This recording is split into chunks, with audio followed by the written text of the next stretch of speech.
नमस्कार, लोकसंदेश न्यूज चॅनलमध्ये आपलं स्वागत आहे। पाहूयात आजची विशेष बातमी। सांगली मिरज कुपवाड महानगरपालिकेमध्ये महापालिका प्रशासन नियमानुसार आणि सेवा नियमानुसार पदोन्नती करण्यात यावी, कारण सध्या महापालिकेत पदोन्नतीच्या संदर्भात वातावरण दूषित होताना दिसत आहे।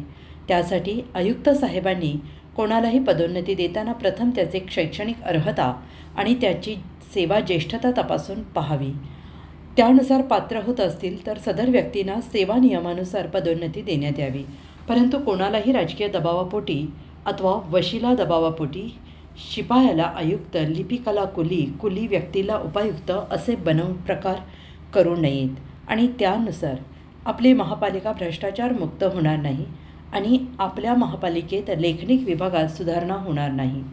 आज अशी अवस्था आहे की आपल्या येण्याच्या अगोदर महापालिकेमध्ये वशिलेबाजी करून बऱ्याच जणांना ज्यांची पात्रता नाही त्यांना मोठ्या पदावर बसवलं आहे। त्यामुळे असा गोंधळ होताना दिसत आहे।